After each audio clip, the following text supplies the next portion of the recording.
ಹಸಿರು ಗಿಡಗಳ ನಡುವೆ ನಾವಿದ್ದೇವೆ.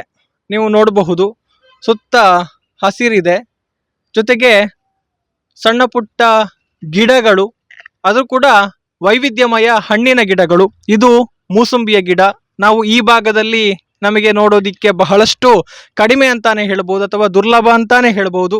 ಅದೇ ರೀತಿ ಇದು ಇನ್ನೊಂದು ಹಣ್ಣಿನ ಮರ, ರಾಮಫಲದ ಗಿಡ. ಇದು ಸರಿಸುಮಾರು 2 ರಿಂದ 3 ವರ್ಷ ಪ್ರಾಯದ ಗಿಡಗಳು. ಇದನ್ನೆಲ್ಲ ನೋಡಿದರೆ ಯಾವುದೋ ನರ್ಸರಿಯಲ್ಲಿದ್ದೇವೆ ಅನ್ನುವಂಥ ಒಂದು ಭಾವನೆ ನಿಮಗೆ ಬರ್ಬೋದು. ಯಾವುದೋ ನರ್ಸರಿ ಇಂಟ್ರೊಡಕ್ಷನ್ ಇವರು ಕೊಡ್ತಾ ಇದ್ದಾರೆ ಅನ್ನುವಂಥದ್ದು. ಹಾಗೇನಾದರೂ ನೀವು ಅಂದ್ಕೊಂಡ್ರೆ ನಿಮ್ಮ ಊಹೆ ತಪ್ಪಾಗುತ್ತೆ. ಯಾಕಂತ ಹೇಳಿದರೆ ಇದು ಪುತ್ತೂರು ನಗರದಲ್ಲಿರುವಂತಹ ಒಂದು ಮನೆಯ ತಾರಸಿಯಲ್ಲಿ ಕಂಡುಬರುವಂತಹ ದೃಶ್ಯ. ಇದರ ರೂವಾರಿಗಳು ಈಗ ಪುತ್ತೂರು ಶಿವರಾಮ ಕಾರಂತ ಈಜುಕೊಳ ಏನಿದೆ ಅದರ ಕಚೇರಿ ವ್ಯವಸ್ಥಾಪಕರಾಗಿ ಕೆಲಸವನ್ನ ಮಾಡ್ತಾ ಇರುವಂತಹ ಪ್ರಫುಲ್ಲ ರೈ ಅವರು ಇದ್ದಾರೆ. ಅವರ ಮನೆಯ ತಾರಸಿಯಲ್ಲಿ ನಮಗೆ ಕಂಡು ಬರ್ತಾ ಇರುವಂತಹ ದೃಶ್ಯ ಇದು. ಹಾಗಿದ್ರೆ ಇದಕ್ಕೆ ಕಾರಣ ಏನು? ಇದನ್ನೆಲ್ಲ ಎಲ್ಲಿಂದ ಸಂಗ್ರಹಿಸಿದ್ರು? ಇಷ್ಟೆಲ್ಲ ಒಂದು ದೊಡ್ಡ ತೋಟ ಅಂತಾನೆ ಹೇಳ್ಬೋದು. ಇದನ್ನ ಮಾಡೋದಕ್ಕೆ ಪ್ರೇರಣೆ ಏನು, ಏನೆಲ್ಲ ಇದೆ? ಮುಖ್ಯವಾಗಿ ಅಂದರೆ ನಾವು ಗಮನಿಸಿದ ಹಾಗೆ ಇಲ್ಲಿ ಹಳ್ಳಿಗಳಲ್ಲೂ ಕೂಡ ಕಾಣ ಸಿಗದಂತಹ ಕೆಲವೊಂದು ಅಮೂಲ್ಯವಾದ ಗಿಡಗಳಿದೆ. ಹಣ್ಣಿನ ವೈವಿಧ್ಯಮಯ ಗಿಡಗಳನ್ನು ಇಲ್ಲಿ ಬೆಳೆಸಿದ್ದಾರೆ, ಆರೈಕೆ ಮಾಡ್ತಾ ಇದ್ದಾರೆ. ಅದರ ವೈಶಿಷ್ಟ್ಯತೆಗಳು ಏನು ಅನ್ನುವಂಥದ್ದನ್ನ ಈಗ ಅವರಿಂದಲೇ ತಿಳಿಯೋಣ. ಮೇಡಮ್ ನಮಸ್ತೆ. ನಮಸ್ತೆ.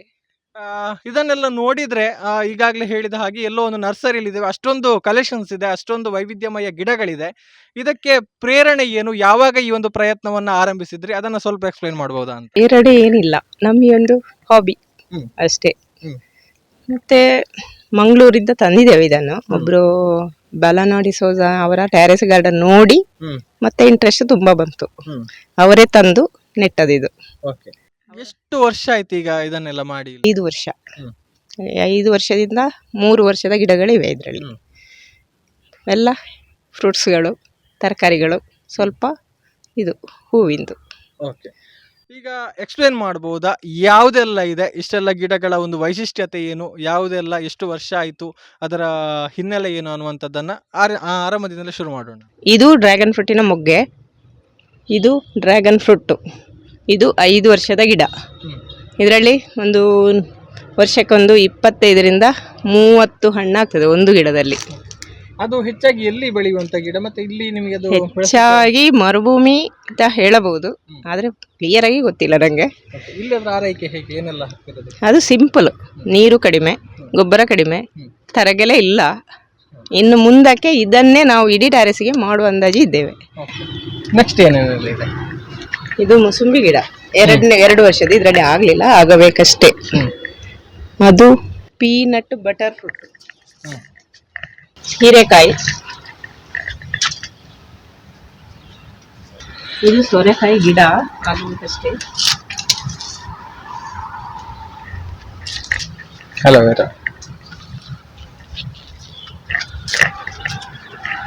ಇದು ಅವರೆಕಾಯಿ. ಇದರ ಒಟ್ಟಿಗೆ ದಾಸವಾಳ, ಹೂವಿನ ಗಿಡ ಒಟ್ಟಿಗೆ, ದಾಳಿಂಬೆ, ಇಲ್ಲಿ ಹಬ್ಬ ಮಲ್ಲಿಗೆ, ಕನಕಾಂಬರ, ಕೆಂಪು ಬೆಂಡೆ, ಅವರೆ, ತಾವರೆ, ಕಿತ್ತುಂಡು, ಅವರೆ, ಇದವರೆ, ಇದು ಹೀರೆ ಅಲ್ಲಲ್ಲ, ಸೋರೆಕಾಯಿ. ಇದು ರಾಜನೆಲ್ಲಿ. ವಿಶೇಷತೆ ಏನಾದ್ರದ್ದು? ಶುಗರಿಗೆ ಆಮ್ಲ, ಪ್ರತಿಯೊಂದಕ್ಕೂ ಒಳ್ಳೆಯದೇ ಅದು. ಇದು ಈ ಭಾಗದಲ್ಲಿ ಕಂಡು ಬರ್ತದೆ ನಮಗೆ? ಸಿಗ್ತದೆ. ಇದರಲ್ಲಿ ಇದು ಫಸ್ಟ್ ಆದ ಡ್ರ್ಯಾಗನ್ ಫ್ರೂಟ್ ನೋಡಿ. ಇದು ಇನ್ನು ಸ್ವಲ್ಪ ದಿನದಲ್ಲಿ ಹಣ್ಣಾಗ್ತದೆ.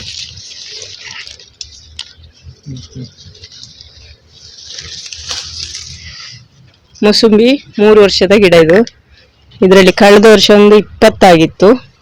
ಈ ವರ್ಷ ಮಳೆಯ ಸ್ವಲ್ಪ ಜಾಸ್ತಿ ಇದ್ದ ಕಾರಣ ಮಿಡಿಗಳು ಸ್ವಲ್ಪ ಜಾಸ್ತಿ ಬಿದ್ದಿದೆ, ಇಲ್ಲದ್ರೆ ಫುಲ್ ಇತ್ತು. ಓಕೆ. ಇದು ನೇರಳೆ, ಹ್ಮ್. ಶುಗರಿಗೆ ಬೇಕಾಗಿ ನೆಟ್ಟದ್ದು. ಓಕೆ. ಇದು ರಾಂಫಲ, ಹ್ಮ್. ಇದರಲ್ಲಿ ತುಂಬಾ ಭಾರಿ ಸ್ವೀಟ್ ಉಂಟು.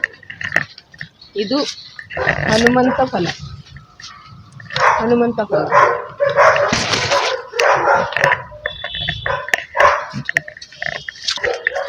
ಮಾವು, ಇದು ನಮ್ಮ ಊರಿದ್ದು ಸೀತಾಫಲ, ಊರಿದ್ದು.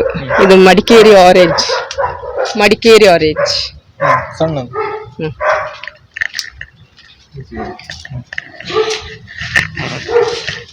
ಇದು ಚಿಕ್ಕು,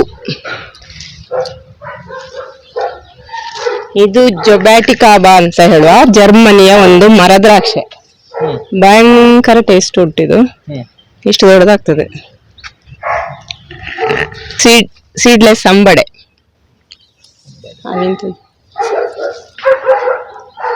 ಪನ್ನೇರಳೆ. ಇದರಲ್ಲಿ ನಮಗೆ ಹೆಚ್ಚಾಗಿ ಎಲ್ಲರಿಗೆ ಕೊಡ್ತಾ ಇರ್ತೇವೆ ಬರುವಾಗ. ಇದು ಮುಗಿತೀಗ. ಇದು 5 ವರ್ಷದ ಮುಸುಂಬಿ ಗಿಡ. ಇದರಲ್ಲಿ ಫಸ್ಟ್ 2ನೇ ವರ್ಷದಲ್ಲಿ 75 ಹಣ್ಣು ಸಿಕ್ಕಿದೆ. ಈ ಸಲ ಸ್ವಲ್ಪ ಕಡಿಮೆ ಉಂಟು. ಪುನಾರ್ಪುಳಿ, ಪುನಾರ್ಪುಳಿ.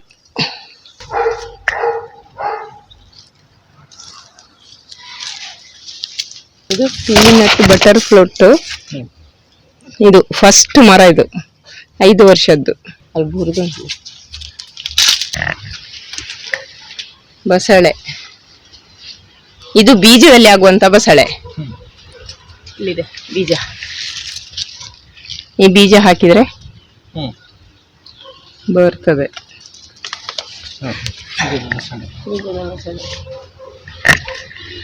ಇದು ಗಜಲಿಂಬೆ.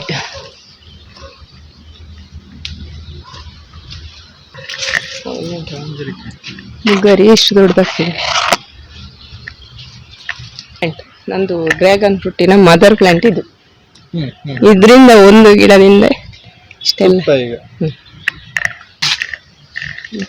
ಇಲ್ಲ, ರಾಜನೆಲ್ಲಿ. ಇದು ಅಬ್ಳುಂಕ ಅಂತ ಹೇಳ್ತಾರೆ, ಗೊತ್ತಿಲ್ಲ. ಅಬ್ಳುಂಕ.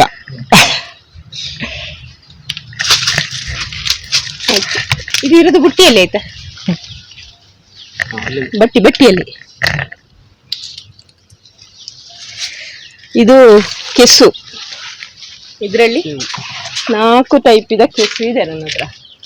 ಬೇವು ಸೊಪ್ಪು, ದಾರೆಪುಳಿ,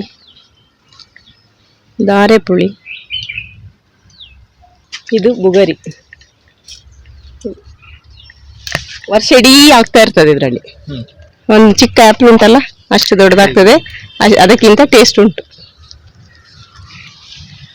ಅದು ನುಗ್ಗೆ ಮರ, ನುಗ್ಗೆ ಮರ. ಇದು ಸ್ಟ್ರಾಬೆರಿ ಗೂವ ಅಂತ, ಇಷ್ಟೇ ದೊಡ್ಡದು, ಸ್ಟ್ರಾಬೆರಿ ಹಾಗೆ ಇದೆ. ಇದು ಹುಳಿ, ಹುಣಸೆ. ಒಂದಷ್ಟು ಗಿಡಗಳನ್ನ ತೋರಿಸಿದ್ರಿ.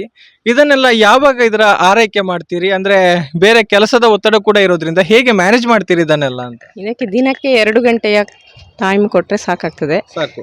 ಈಗ ನನ್ನ ಹಸ್ಬೆಂಡ್ ರಿಟೈರ್ಡ್ ಆದ್ಮೇಲೆ ನನಗೆ ಕೆಲಸ ಕಮ್ಮಿ ಆಗಿದೆ. ಫುಲ್ಲು ಅವರೇ. ನಾನು ಗೊಬ್ಬರ ಮತ್ತೆ ಹೀಗೆ ಸ್ವಲ್ಪ ಸ್ವಲ್ಪ ನಾನು 1 ಗಂಟೆ ಕೆಲಸ ನಾನು ಮಾಡೋದು ಅಷ್ಟೇ. ಈಗ ಅವರೇ ಮಾಡ್ತಾ ಇದ್ದಾರೆ ಎಲ್ಲ. ಏನೆಲ್ಲ ಬೇಕಾಗ್ತದೆ? ಅಂದ್ರೆ ಬೇರೆ ಬೇರೆ ತರದ ಹಣ್ಣುಗಳ ಗಿಡ ಇದೆ, ಇದಕ್ಕೆ ಆರೈಕೆಗೆ ಏನೆಲ್ಲ ಬೇಕಾಗುತ್ತೆ? ಗೊಬ್ಬರಗಳೇನಾದ್ರೂ ಬೇರೆ ಬೇರೆ ಬೇಕಾಗುತ್ತಾ? ನೀವು ಹೇಗೆ ಇದನ್ನ ಸಾಕ್ತಾ ಇದ್ದೀರಿ ಅಂತ? ನಾನು ನಮ್ಮ ಬಾಸ್ ವಾರಣಾಸಿ ಸುಬ್ರಾಯ ಭಟ್ರ ಮನೆಯಲ್ಲಿ ಆರ್ಗ್ಯಾನಿಕ್ ಗೊಬ್ಬರದ ಫ್ಯಾಕ್ಟ್ರಿ ಇದೆ. ಅವರ ಮನೆಯಿಂದ ತಂದು ಇದನ್ನು ಹಾಕೋದು, ಅದು ಮಾತ್ರ. ಮತ್ತೆ ತಿಂಗಳಿಗೊಮ್ಮೆ ಗೊಬ್ಬರ ಕಂಪಲ್ಸರಿ ಕೊಡ್ತಾ ಇದ್ದೇವೆ ಅದನ್ನೇ. ಮತ್ತೆ ನೀರು, ದಿನಕ್ಕೆ ನೀರು ಕೊಡದಿದ್ರೆ ಆಗುದಿಲ್ಲ ಅಷ್ಟೇ. ಮೇನ್ ನೀರು ಮತ್ತು ಸೂರ್ಯ, ಅದು ಮೇನ್. ಮತ್ತೆ ಆಮೇಲೆ ಗೊಬ್ಬರ. ಹೆಚ್ಚಾಗಿ ನಗರ ಪ್ರದೇಶದಲ್ಲಿ ಇರುವಂತವರು ತಾವಾಯ್ತು ತಮ್ಮ ಕೆಲಸ ಆಯ್ತು ಅಂತ ಇರ್ತಾರೆ, ಅಥವಾ ಇರುವ ಮನೆ ಕೆಲಸವನ್ನೇ ನಮಗೆ ಮಾಡ್ಲಿಕ್ಕೆ ಟೈಮ್ ಸಾಕಾಗುದಿಲ್ಲ ಅಂತ ಹೇಳ್ತಾರೆ. ಅದರ ನಡುವೆ ಇಷ್ಟನ್ನ ಮಾಡಬೇಕು ಅಂತ ಆದ್ರೆ ಏನು ಬೇಕು ಮುಖ್ಯವಾಗಿ ಅಂತ? ನಮಗೆ ಗಿಡಗಳಲ್ಲಿ ಪ್ರೀತಿ ಬೇಕು ಫಸ್ಟ್. ಪ್ರೀತಿ ಇದ್ರೆ ಎಲ್ಲ ಬರ್ತದೆ, ಅದು ಮತ್ತೆ ಎಲ್ಲವೂ. ಮತ್ತೆ ಗಿಡಗಳಲ್ಲಿ ನಾವು ಮಾತಾಡ್ತಾ ಇದ್ರೆ ಅದು ನಮಗೆ ಹೆಚ್ಚು ಹೆಚ್ಚು ಫ್ರೂಟ್ಸು ಸಹ ತರಕಾರಿ ಎಲ್ಲವೂ ಕೊಡ್ತದೆ ಪ್ರೀತಿಯಿಂದ. ಆ ಒಂದು ಕನೆಕ್ಷನ್ ಬೇಕು, ಸಂಬಂಧ ಬೇಕು ಅಂತ. ಅದಕ್ಕೆ ನಾವು ಡ್ರಿಪ್ಸ್ ಹಾಕಲಿಲ್ಲ, ಮತ್ತು ಬೇರೆ ಇಂಥದ್ದೆಲ್ಲ ಕೈಯಲ್ಲೇ ನೀರು ಬಿಡೋದು ಹತ್ರ ಹತ್ರ ಹೋಗಿ. ಅಂದ್ರೆ ನಿಮ್ಗೆ ಸಣ್ಣಂದಿನಿಂದಲೇ ಕೃಷಿಯ ಆಸಕ್ತಿ ಇತ್ತಾ, ಕೃಷಿಯ ಹಿನ್ನೆಲೆ ಇತ್ತಾ, ಹೇಗೆ ಅಂದ್ರೆ ಇಷ್ಟೊಂದು ಪ್ರೀತಿ ಪ್ರಕೃತಿಯ ಜೊತೆಗೆ ಅಂತ? ಸಣ್ಣಂದಲೇ ನನಗೆ ಖುಷಿ ತೋಟಕ್ಕೆ ಹೋಗೋದು. ಅಮ್ಮನ ಮನೆಯಲ್ಲಿ ತುಂಬ ತೋಟದಲ್ಲೇ ಇರೋದು ನಾನು ಹೆಚ್ಚಾಗಿ. ಹಾಗೆ ಗಿಡಗಳೆಲ್ಲ ತುಂಬ ಖುಷಿ ಮೊದಲೇ. ಓಕೆ, ಈಗಾಗಲೇ ಹೇಳಿದ್ರಿ ಕೆಲವೊಂದು ಗಿಡಗಳಲ್ಲಿ, ಅದು ಕೂಡ ಅಪರೂಪದ ಹಣ್ಣಿನ ಗಿಡಗಳಲ್ಲಿ ತುಂಬಾ ಹಣ್ಣುಗಳು ಬಿಟ್ಟಿದೆ ಅನ್ನುವಂಥದ್ದು. ಏನು ಮಾಡ್ತೀರಿ ಅದನ್ನ? ಮಾರಾಟ ಏನಾದರೂ ಮಾಡ್ತೀರಾ ಅಥವಾ ಅಂತ ಚಿಂತನೆ ಮುಂದಕ್ಕಿದೆ? ಅಥವಾ ಡ್ರ್ಯಾಗನ್ ಫ್ರೂಟ್ ಇಡ್ಬೋದು, ಎಲ್ಲ ತುಂಬಾ ದುಬಾರಿಯಾದಂತಹ ಒಂದು ಹಣ್ಣುಗಳು ಅನ್ನುವಂಥದ್ದು. ಸೊ ಏನು ಮಾಡ್ತೀರಿ ಆ ಉತ್ಪನ್ನಗಳನ್ನ ಅಂತ? ಮಾರಾಟ ಅಂತೂ ಮಾಡಲ್ಲ, ಬಂದವರಿಗೆ, ಮನೆಗೆ ಬಂದವರಿಗೆ ಎಲ್ಲರಿಗೂ ಕೊಡ್ತಾನೆ. ಹೀಗೆ ಉಚಿತವಾಗಿಂದಲ್ಲ, ನನಗೆ ಪ್ರೀತಿಯಿಂದ. ಯಾರಿಗೂ ಮಾರಾಟ ಮಾಡಲ್ಲ. ತರಕಾರಿ ಆಗಲಿ ಹಣ್ಣಾಗ್ಲಿ ಬಂದವರು ತಿಂತಾರೆ ಹೋಗ್ತಾರೆ. ಕೃಷಿ ಮಾಡ್ಲಿಕ್ಕೆ ನಮಗೆ ಮನಸ್ಸಿದೆ, ನಮಗೆ ಬೇಕಾದಷ್ಟು ಜಾಗ ಇಲ್ಲ ಅಂತ ಕೆಲವರು ಹೇಳ್ತಾರೆ. ಅಂದ್ರೆ ಜಾಗ ಇರುತ್ತೆ, ಕೆಲವೊಂದ್ಸಲಿ ಸಂದರ್ಭದಲ್ಲಿ ಮಾಡ್ಲಿಕ್ಕೆ ಆಗುದಿಲ್ಲ. ಬಹುಶಃ ನಿಮ್ಮ ಈ ತಾರಸಿಯನ್ನ ನೋಡಿದ್ರೆ ಎಷ್ಟು ಸಣ್ಣ ಜಾಗ ಇದ್ರು ಅಥವಾ ನಗರ ಪ್ರದೇಶದಲ್ಲಿ ಇದ್ದುಕೊಂಡು ಕೂಡ ಯಾವ ರೀತಿ ಮಾಡ್ಬೋದು ಅನ್ನುವಂಥದ್ದಕ್ಕೆ ತಾವು ಒಂದು ನಿದರ್ಶನ ಆಗಿದ್ದೀರಿ.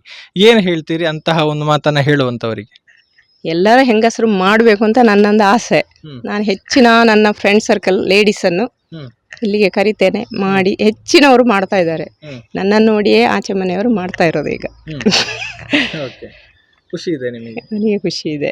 ನಾನು ಗಿಡನೂ ಕೊಡ್ತೇನೆ ಅವರಿಗೆಲ್ಲ ಬಂದವರಿಗೆ. ಈಗ ನನ್ನ ಫ್ರೆಂಡ್ ಒಬ್ರು ಡ್ರ್ಯಾಗನ್ ಫ್ರೂಟ್ ಮಾಡ್ತಾ ಇದ್ದಾರೆ, ನಾನೀಗ ಆಲ್ರೆಡಿ ಕೊಡ್ತಾ ಇದ್ದೇನೆ ಗಿಡವನ್ನೇ, ಹೀಗೆ ಫ್ರೀ. ಮತ್ತೆ ನಮಗೆ ಜಾಗ ತುಂಬ ಇದೆ, ಆದರೆ ಅದೇನು ನಮಗೆ ಸಿಗುವ ಹಾಗೆ ಇಲ್ಲ ಅಂತ ಹೇಳಿಕೊಂಡು ಇದನ್ನು ಹೀಗೆ ಮುಂದುವರಿಸ್ತಾ ಇದ್ದೇವೆ. ಸೊ ನಿಮಗೆ ಸಪೋರ್ಟ್ ಮಾಡ್ತಾ ಇರುವಂತವರ ಬಗ್ಗೆ, ಬಹುಶಃ ತಮ್ಮ ಮನೆಯವರು ಸಪೋರ್ಟ್ ಮಾಡ್ತಾ ಇದ್ದಾರೆ, ಅವರ ಒಂದು ಸಪೋರ್ಟ್ ಯಾವ ತರ ಇದೆ, ಏನು ಹೇಳ್ತೀರಿ ಅವರಿಗೆ? ಅವರು ಇದರಲ್ಲೆಲ್ಲ ತುಂಬ ಇಂಟ್ರೆಸ್ಟು. ಅಂದರೆ ಅವರು ಸ್ವಲ್ಪ ಆರ್ಟಿಸ್ಟ್. ಈಗೆಲ್ಲ ಚಪ್ಪರ ಎಲ್ಲ ಅವರದ್ದೇ ಸ್ವಂತ ಕೈಯಲ್ಲಿ ಮಾಡಿದ್ದದು. ಆದ ಕಾರಣ ಎಂತ ಬೇಕಾದರೂ ಹೇಳಿದ್ರಾಯ್ತು, ಸಡನ್ ಅವರು ಮಾಡ್ತಾರೆ. ಅವರೇ ಮಾಡೋದು, ಯಾರು ಜನರನ್ನು ಕರೆಯುವುದಿಲ್ಲ. ಈಗ ನೆಕ್ಸ್ಟ್ ಏನು ಪ್ಲಾನ್ ಇದೆ? ಇದನ್ನ ಇನ್ನಷ್ಟು ವಿಸ್ತರಿಸುವಂತ ಯೋಜನೆ ಏನಾದ್ರೂ ಇದೆಯಾ? ವಿಸ್ತರಿಸುವಂತ ಯೋಜನೆ ಇಲ್ಲ.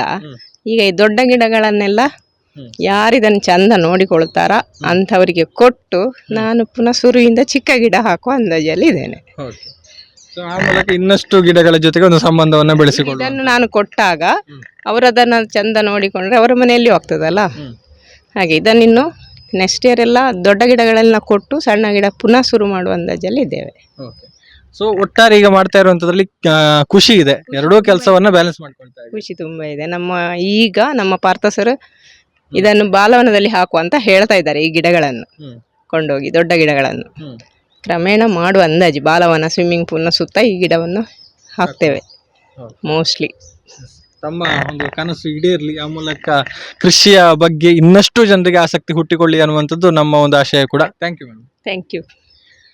ಇದು ಒಂದು ಸಣ್ಣ ಜಾಗದಲ್ಲಿ ಮುಖ್ಯವಾಗಿ ಬೇಕಾಗುವಂಥದ್ದು ಮನಸ್ಸು. ಅದೊಂದು ಮಾಡಿದರೆ ನಾವು ಎಷ್ಟೇ ಸಣ್ಣ ಜಾಗ ಇರಲಿ, ಎಷ್ಟೇ ದೊಡ್ಡ ಜಾಗ ಇರಲಿ, ಯಾವ ರೀತಿ ಪರಿಣಾಮಕಾರಿಯಾಗಿ ವೈವಿಧ್ಯಮಯ ಕೃಷಿಯನ್ನು ಮಾಡಬಹುದು, ಗಿಡಗಳನ್ನು ಬೆಳೆಸ್ಬೋದು ಅನ್ನುವಂಥದ್ದಕ್ಕೆ ಪ್ರಫುಲ್ಲ ಮೇಡಮ್ ಅವರು ನಮಗೆ ಒಂದು ಪ್ರತ್ಯಕ್ಷ ನಿದರ್ಶನವಾಗಿ ಗುರುತಿಸಿಕೊಳ್ತಾರೆ. ಬಹುಶಃ ಅವರಲ್ಲಿರುವಂತಹ ಒಂದು ಕೃಷಿಯ ಆಸಕ್ತಿ, ಗಿಡಗಳ ಬಗೆಗಿನ ಒಂದು ಪ್ರೀತಿ ಎಲ್ಲರಿಗೂ ಮಾದರಿಯಾಗಲಿ, ಆ ಮೂಲಕ ಹಸಿರು ಇನ್ನಷ್ಟು ಬೆಳೆಯಲಿ ಅನ್ನುವಂಥದ್ದು ನಮ್ಮ ಆಶಯ ಕೂಡ.